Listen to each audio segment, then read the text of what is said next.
ओम शांति। सभी भाई बहनों को आज बाबा के मधुर महावाक्य है 14/2/24 प्रातः मुरली। ओम शांति। बाप दादा मधुर। बाबा बोले, मीठे बच्चे अंतर्मुखी हो, अपने कल्याण का ख्याल करो। घूमने फिरने जाते हो तो एकांत में विचार सागर मंथन करो। अपने से पूछो, हम सदा हर्षित रहते हैं?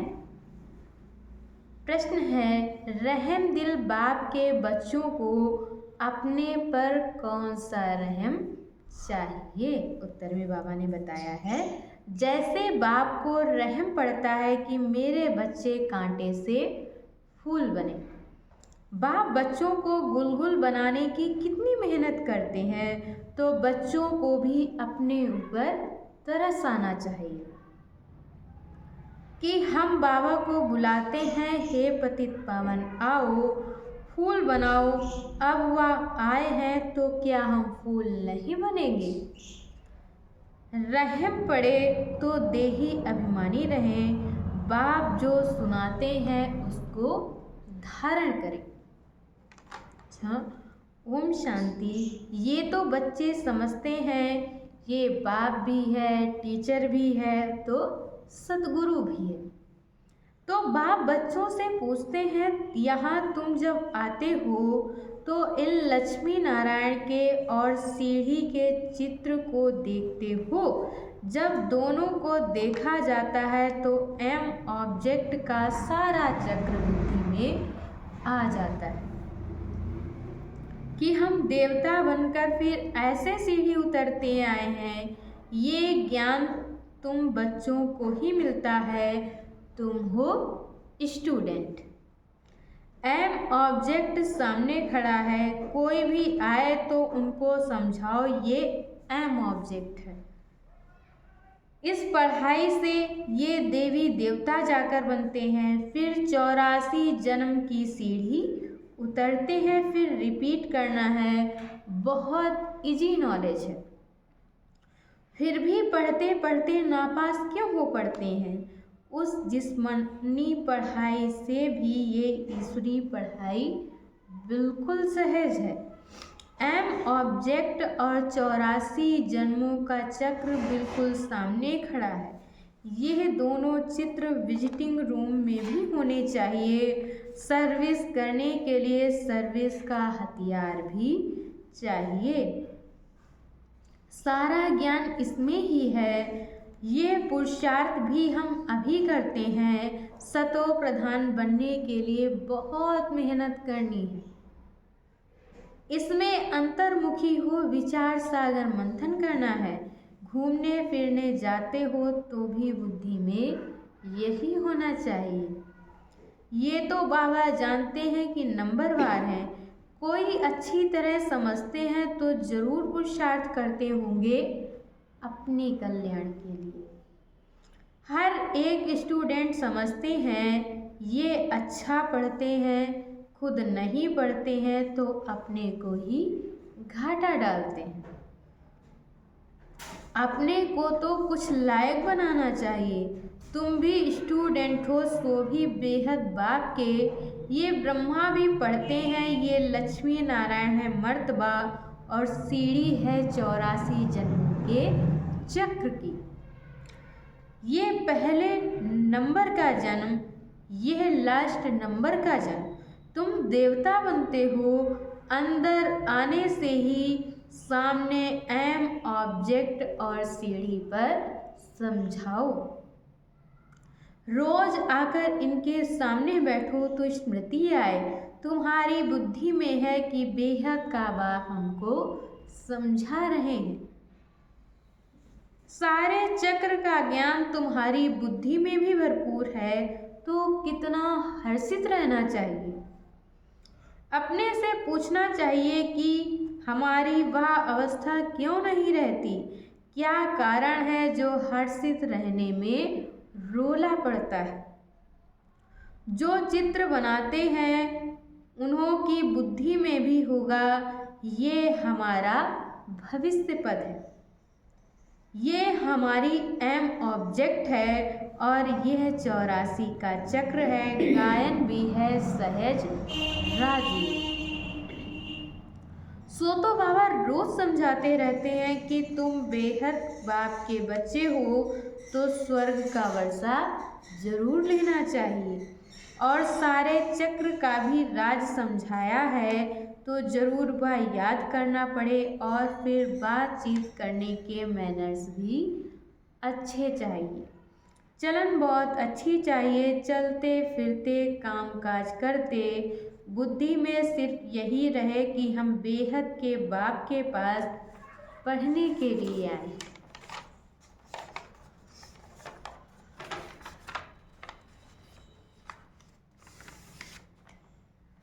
ये ज्ञान ही तुमको साथ ले जाना है।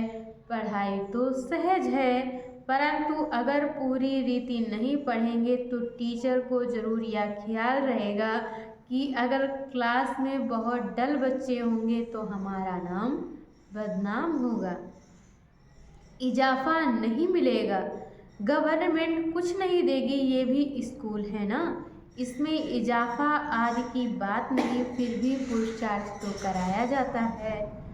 चलन को सुधारो, दैवी गुण धारण करो, कैरेक्टर अच्छे चाहिए। बाप तो तुम्हारे कल्याण के लिए आए, परंतु बाप की श्रीमत पर चल नहीं सकते। श्रीमत कहे यहाँ जाओ तो जाएंगे नहीं, कहेंगे यहाँ गर्मी है यहाँ ठंडी है।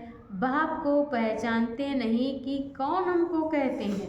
ये साधारण रथ ही बुद्धि में आता है, वह बाप बुद्धि में आता ही नहीं।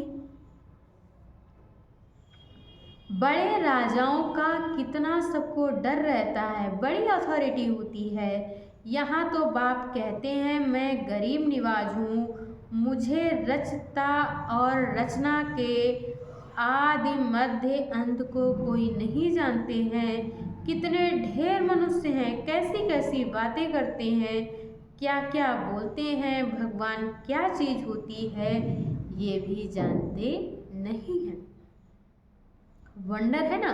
बाप कहते हैं मैं साधारण तन में आकर अपना और रचना के आदि मध्य अंत का परिचय देता हूँ।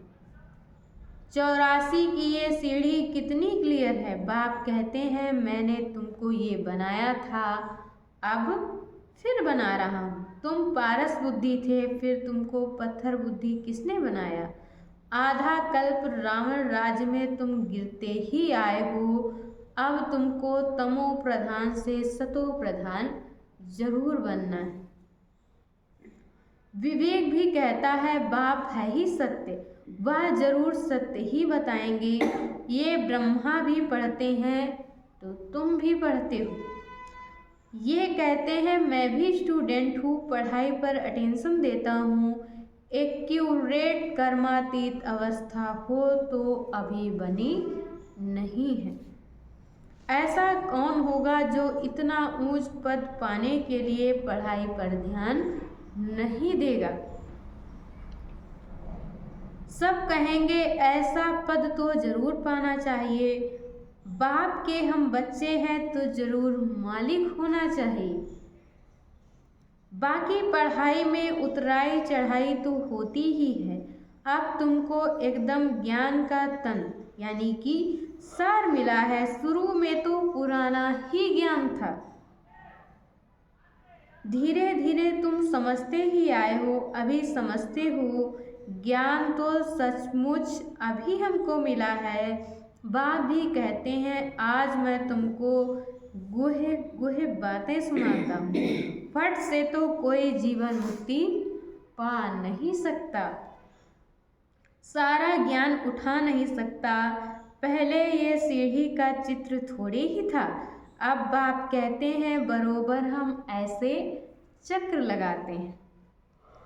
हम ही सुदर्शन चक्रधारी हैं। बाबा ने हम आत्माओं को सारे चक्र का राज समझा दिया है। बाप कहते हैं तुम्हारा धर्म बहुत सुख देने वाला है, बाप ही आकर तुमको स्वर्ग का मालिक बनाते हैं। औरों के सुख का टाइम तो अभी आया है, जबकि मौत सामने खड़ा है। ये एरोप्लेन, बिजलियां आदि पहले नहीं थी, उन्हों के लिए तो अभी जैसे स्वर्ग है। कितने बड़े बड़े महल बनाते हैं, समझते हैं अभी तो हमको बहुत सुख है। लंदन में कितना जल्दी पहुंच जाते हैं, बस यही स्वर्ग समझते हैं। अब उन्हों को जब कोई समझाए कि स्वर्ग तो सतयुग को कहा जाता है, कलयुग को थोड़ी ही स्वर्ग कहेंगे। नरक में शरीर छोड़ा तो जरूर पुनर्जन्म में भी नरक में ही आएंगे। आगे तुम भी ये बातें नहीं समझते थे, अब समझते हो। रावण राज्य आता है तो हम गिरने लग जाते हैं, शव विकार आ जाते हैं। अभी तुमको सारा ज्ञान मालूम हुआ है तो चलन आदि भी बहुत रॉयल होनी चाहिए। अभी तुम सतयुग से भी जास्ती वैल्यूएबल हो।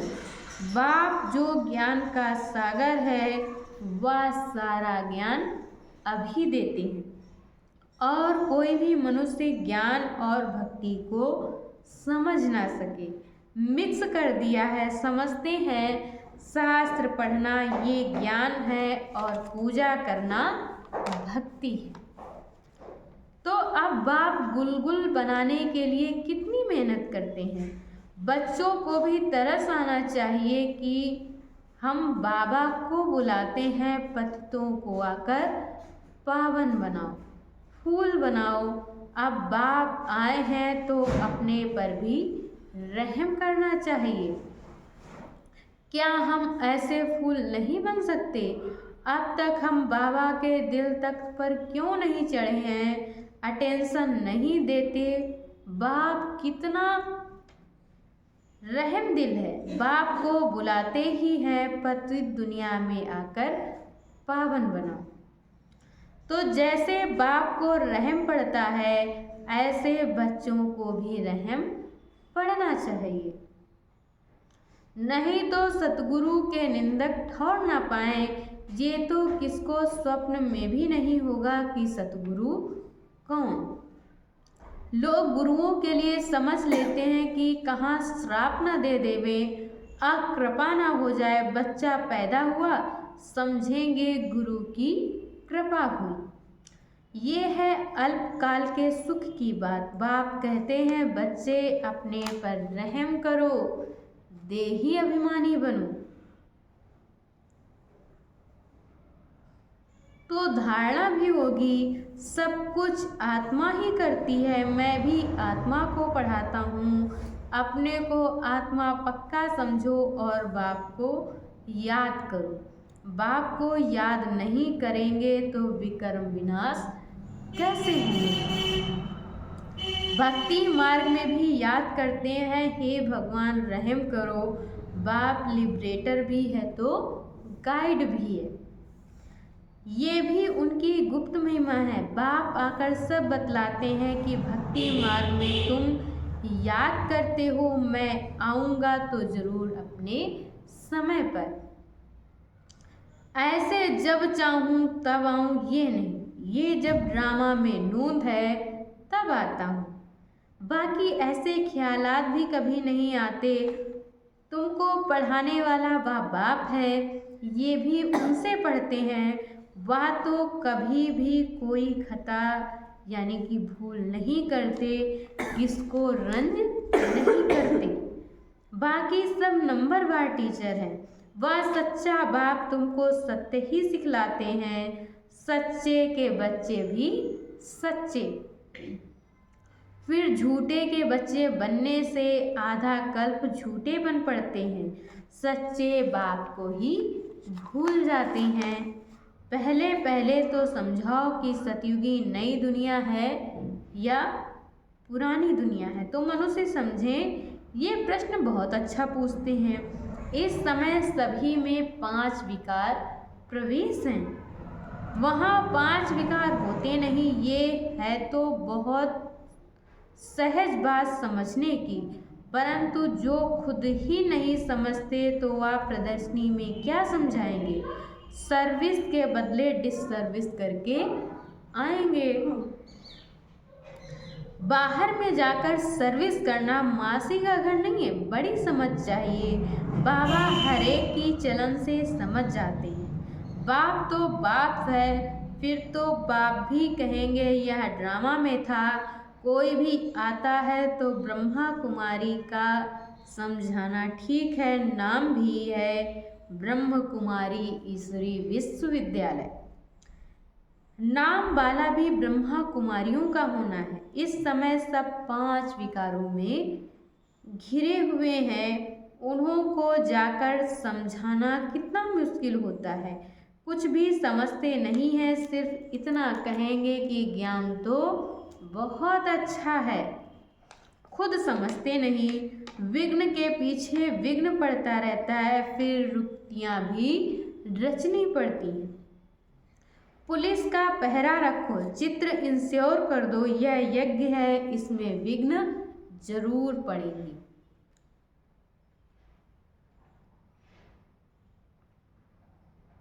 सारी दुनिया पुरानी इनमें स्वाहा होनी है, नहीं तो यज्ञ नाम क्यों पड़े। यज्ञ में स्वाहा होना है, इसका रुद्र ज्ञान यज्ञ नाम पड़ा है। ज्ञान को पढ़ाई भी कहा जाता है, ये पाठशाला भी है तो यज्ञ भी है। तुम पाठशाला में पढ़कर देवता बनते हो, फिर ये सब कुछ इस यज्ञ में स्वाहा हो जाता है। समझा वही सकेंगे जो रोज प्रैक्टिस करते होंगे। अभी प्रैक्टिस नहीं होगी तो वह क्या बात कर सकेंगे। दुनिया के मनुष्यों के लिए स्वर्ग अभी है, अल्पकाल के लिए। तुम्हारे लिए स्वर्ग आधा कल्प के लिए होगा। ये भी ड्रामा बना हुआ है, विचार किया जाता है तो बड़ा वंडर लगता है। अब रावण राज्य खत्म हो, राम राज्य स्थापन होता है। इसमें लड़ाई आदि की कोई बात नहीं। ये सीढ़ी देख लोग बड़ा वंडर खाते हैं, तो बाप ने क्या क्या समझाया है। ये ब्रह्मा बाप भी बाप से ही सीखा है, जो समझाते रहते हैं। बच्चियां भी समझाती हैं, जो बहुतों का कल्याण करते हैं, उन्हों को जरूर जास्ती फल मिलेगा। पढ़े हुए के आगे अनपढ़ जरूर भरी ढोएंगे। बाप रोज रोज समझाते हैं, अपना कल्याण करो। इन चित्रों के सामने रखने से ही नशा चढ़ जाता है, इसलिए बाबा ने कमरे में ये चित्र रख दिए हैं। एम ऑब्जेक्ट कितनी सहज है, इसमें कैरेक्टर्स बहुत अच्छे चाहिए। दिल साफ तो मुराद हासिल हो सकती है। अच्छा, मीठे मीठे सिकिलधे बच्चों प्रति माता पिता बाप दादा का याद प्यार और गुड मॉर्निंग। रूहानी बाप की रूहानी बच्चों को नमस्ते। हम रूहानी बच्चों की तरफ से रूहानी माता पिता बाप दादा को याद प्यार नमस्ते, ओम शांति, शुक्रिया बाबा। धारणा के लिए मुख्य सार है। पहला पॉइंट, सदा स्मृति में रखना है कि हम बेहद के बाप के स्टूडेंट हैं। भगवान हमें पढ़ाते हैं, इसलिए अच्छी तरह पढ़कर बाप का नाम बाला करना है। अपनी चलन बड़ी रॉयल रखनी है। और दूसरे पॉइंट में बाबा ने बताया है, बाप समान रहम दिल बन, कांटों से फूल बनना और दूसरों को फूल बनाना है। अंतर्मुखी बन, अपने व दूसरों के कल्याण का चिंतन करना है। और आज बाबा ने वरदान दिया है, हलचल में दिल शिकस्त होने के बजाय बड़ी दिल रखने वाले हिम्मतवान भव। कभी भी कोई शारीरिक बीमारी हो, मन का तूफान हो, धन में या प्रवृत्ति में हलचल हो, सेवा में हलचल हो, उस हलचल में दिल शिकस्त नहीं बनो, बड़ी दिल वाले बनो। जब हिसाब किताब आ गया, दर्द आ गया, उसे सोच सोच कर दिल शिकस्त बन बढ़ानी हिम्मत वाले बनो। ऐसे नहीं सोचो हाय क्या करूं, हिम्मत नहीं हारो, हिम्मतवान बनो तो बाप की मदद स्वतः मिलेगी। और आज की मूली का स्लोगन है, किसी की कमजोरी को देखने की आंखें बंद कर मन को अंतर्मुखी बनाओ। अच्छा, ओम शांति।